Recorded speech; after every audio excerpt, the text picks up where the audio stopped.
അധ്യായം 19. വിവരമറിഞ്ഞ് ഹെസക്കിയ രാജാവ് വസ്ത്രം കീറി ചാക്കുടുത്ത് കർത്താവിന്റെ ആലയത്തിൽ പ്രവേശിച്ചു. അവൻ കൊട്ടാര വിചാരിപ്പുകാരൻ എലിയാക്കിമിനെയും കാര്യസ്ഥൻ ഷെബ്നായെയും പുരോഹിത ശ്രേഷ്ഠന്മാരെയും ചാക്കുടുപ്പിച്ച് ആമോസിന്റെ പുത്രൻ യെശയ്യാ പ്രവാചകന്റെ അടുത്തേക്ക് അയച്ചു. അവർ അവനെ അറിയിച്ചു, ഹെസക്കിയ പറയുന്നു, ഇന്ന് ദുരിതത്തിന്റെയും അധിക്ഷേപത്തിന്റെയും നിന്ദയുടെയും ദിവസമാണ്. പിറക്കാറായ കുഞ്ഞിനെ പ്രസവിക്കാൻ ശക്തിയില്ലാത്ത സ്ത്രീയെ പോലെയാണ് ഞങ്ങൾ.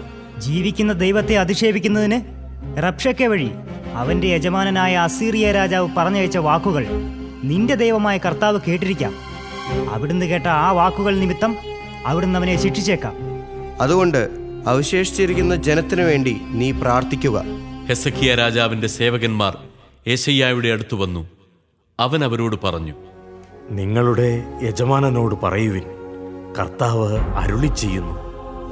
അസീറിയ രാജാവിന്റെ സേവകന്മാർ എന്നെ അധിക്ഷേപിച്ച വാക്കുകൾ കേട്ട് നീ ഭയപ്പെടേണ്ട.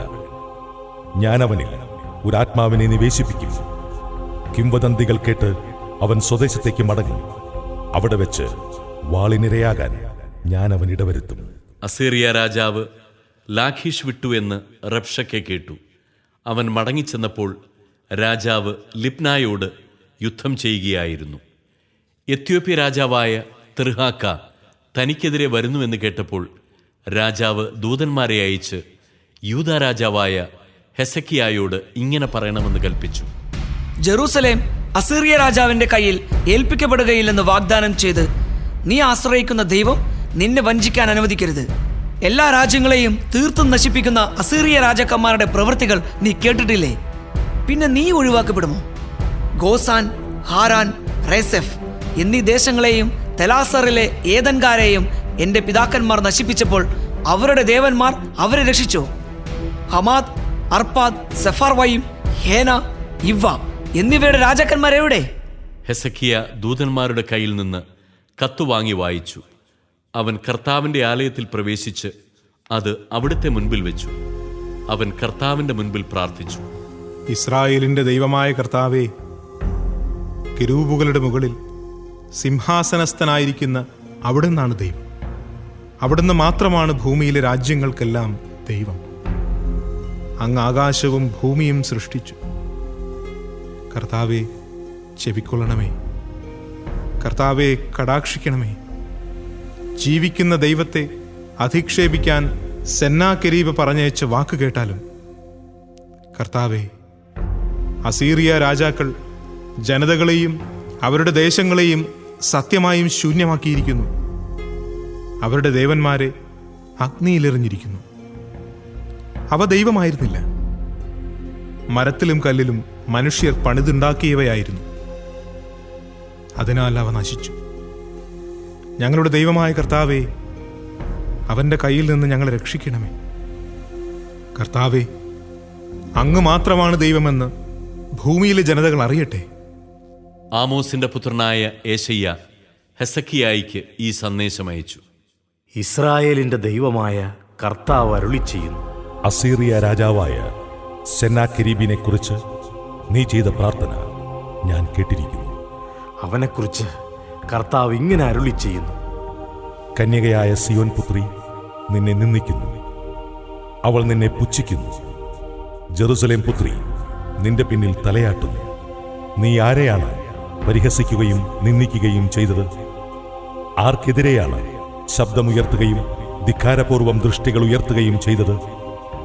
ഇസ്രായേലിന്റെ പരിശുദ്ധനെതിരെ. നിന്റെ ദൂതന്മാർ വഴി നീ കർത്താവിനെ പരിഹസിച്ചു. എന്റെ അസംഖ്യം രഥങ്ങൾ കൊണ്ട് ഞാൻ പർവ്വത ശൃംഗങ്ങളിലും ലെബനോന്റെ ഉൾപ്രദേശങ്ങളിലും എത്തിയെന്നും ഉയർന്ന ദേവദാരുക്കളും ശ്രേഷ്ഠമായ സരളമരങ്ങളും വീഴ്ത്തിയെന്നും അതിന്റെ വിദൂരസ്ഥമായ കോണുകളിലും നിബിഡമായ വനാന്തരങ്ങളിലും പ്രവേശിച്ചുവെന്നും നീ പറഞ്ഞു. ഞാൻ കിണറുകൾ കുഴിച്ചു, വിദേശജലം പാനം ചെയ്തു. ഈജിപ്തിലെ അരുവികളെയെല്ലാം ഉള്ളം കാലുകൊണ്ട് ഞാൻ ഉണക്കിക്കളഞ്ഞു എന്നും നീ പറഞ്ഞു. ഞാൻ ഇത് പണ്ടേ നിശ്ചയിച്ചതാണ്, നീ അത് കേട്ടിട്ടില്ലേ? പണ്ടു നിശ്ചയിച്ചവ ഇന്ന് ഞാൻ പ്രാവർത്തികമാക്കുന്നു. സുരക്ഷിത നഗരങ്ങളെ നീ നാശക്കൂമ്പാരമാക്കുമെന്നും അവയിലെ നിവാസികളുടെ ശക്തി അറ്റുപോവുകയും അവർ പരിഭ്രാന്തരായി വയലിലെ ചെടികൾക്കും ഇളം പുല്ലുകൾക്കും വളരുന്നതിനു മുൻപേ കരിഞ്ഞു പോകുന്ന പുരപ്പുറത്തെ തൃണങ്ങൾക്കും തുല്യരാകുമെന്നും ഞാൻ പണ്ടേ നിശ്ചയിച്ചത് ഇന്ന് പ്രാവർത്തികമാക്കുന്നു. നിന്റെ ഇരിപ്പും നടപ്പും എന്റെ നേർക്കുള്ള നിന്റെ കോപാവേശവും ഞാൻ അറിയുന്നു. നീ എന്റെ നേരെ ക്രൂധനായി. നിന്റെ ധിക്കാരം എന്റെ കാതുകളിലെത്തിയിരിക്കുന്നു. അതിനാൽ നിന്റെ മൂക്കിൽ കൊളുത്തും നിന്റെ വായിൽ കടിഞ്ഞാണമിട്ട് വന്ന വഴിയെ നിന്നെ ഞാൻ തിരിച്ചയക്കും. ഇതാണ് നിനക്കുള്ള അടയാളം. താനെ മുളയ്ക്കുന്നവയിൽ നിന്ന് ഈ വർഷം നീ ഭക്ഷിക്കും. 2-ാം വർഷവും അങ്ങനെ തന്നെ. 3-ാം വർഷം നീ വിതയ്ക്കുകയും കൊയ്യുകയും മുന്തിരിത്തോട്ടങ്ങൾ നട്ടുപിടിപ്പിക്കുകയും അവയുടെ ഫലം ഭക്ഷിക്കുകയും ചെയ്യും. യൂദാഭവനത്തിൽ അവശേഷിക്കുന്നവർ ആഴത്തിൽ വേരോടിക്കുകയും ഫലം കായ്ക്കുകയും ചെയ്യുന്ന വൃക്ഷം പോലെ വളരും. എന്തെന്നാൽ ജെറുസലേമിൽ നിന്ന് ഒരു അവശിഷ്ട ഭാഗവും സിയോൻ മലയിൽ നിന്ന് അതിജീവിക്കുന്നവരുടെ ഒരു ഗണവും പുറപ്പെടും.